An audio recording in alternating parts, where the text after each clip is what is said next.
প্রিয় ছাত্রছাত্রী, তোমাদের কাছে উপস্থিত হয়ে গেছি আবার আমি তোমাদের জন্য নিয়ে গুরুত্বপূর্ণ একটা সাজেশন।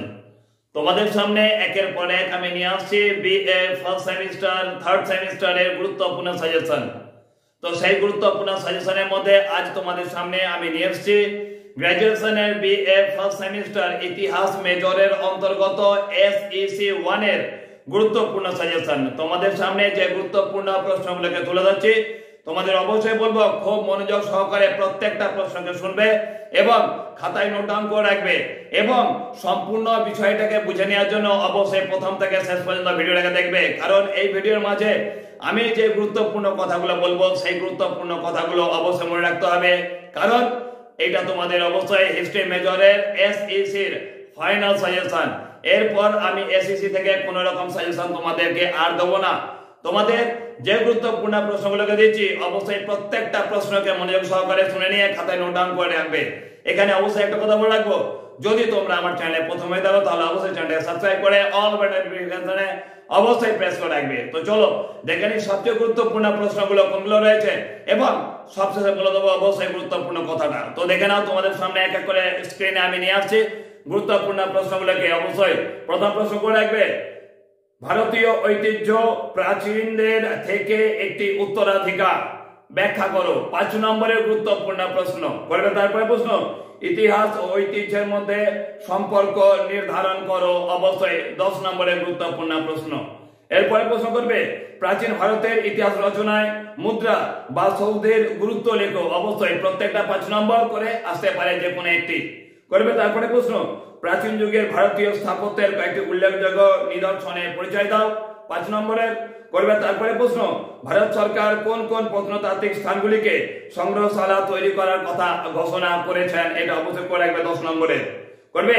তারপরে গুরুত্বপূর্ণ প্রশ্ন, কুষাণ শাসনামলে ভারতীয় উপমহাদেশের ভাস্কর্য শিল্প সম্পর্কে আলোচনা করো। এই প্রশ্নটা অবশ্যই 10 নম্বরের গুরুত্বপূর্ণ প্রশ্ন করবে। তারপরে প্রশ্ন, কলকাতায় অবস্থিত ভারতীয় জাদুঘরের উৎপত্তি এবং বিকাশ সম্পর্কে জানানো লেখো। এই প্রশ্নটা অবশ্যই করে রাখবে তোমাদের 10 নম্বরের প্রশ্ন হিসাবে করবে। তারপরে গুরুত্বপূর্ণ প্রশ্ন, ঔপনিবেশিক ভারতে জাদুঘর নির্মাণের পশ্চাতে ব্রিটিশ সরকারের উদ্দেশ্য কি ছিল। এই প্রশ্নটা অবশ্যই করে রাখবে তোমরা 5 নম্বরের গুরুত্বপূর্ণ প্রশ্ন হিসাবে। তারপরে প্রশ্ন করবে, ভারতীয় মহাপেজখানা এটা হবে জাতীয় মহাপেজখানা বা এশিয়াটিক সোসাইটি সম্পর্কে একটি সংক্ষিপ্ত টিকা লেখো।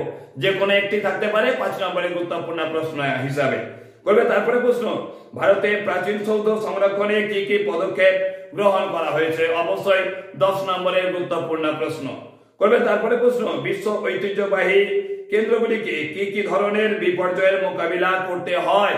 এই প্রশ্নটা অবশ্যই 10 নম্বরের। এই প্রশ্নটাকে ঘুরিয়ে অন্যভাবে দিতে পারে, ঐতিহ্যপূর্ণ স্থানগুলির অবক্ষয়ের মূল কারণ আলোচনা করো। এরপরে প্রশ্ন করে রাখবে, ভারতের ঐতিহ্যমণ্ডিত স্থানগুলিকে সুরক্ষা প্রদানের জন্য যে আইনগুলি প্রণয়ন করা হয়েছে তা আলোচনা করো। অবশ্যই এটা 10 নম্বরের প্রশ্ন। এরপর এখান থেকে অবশ্যই শেষ প্রশ্ন করবে, আমসার অ্যাক্ট সম্পর্কে যা জানো লেখো।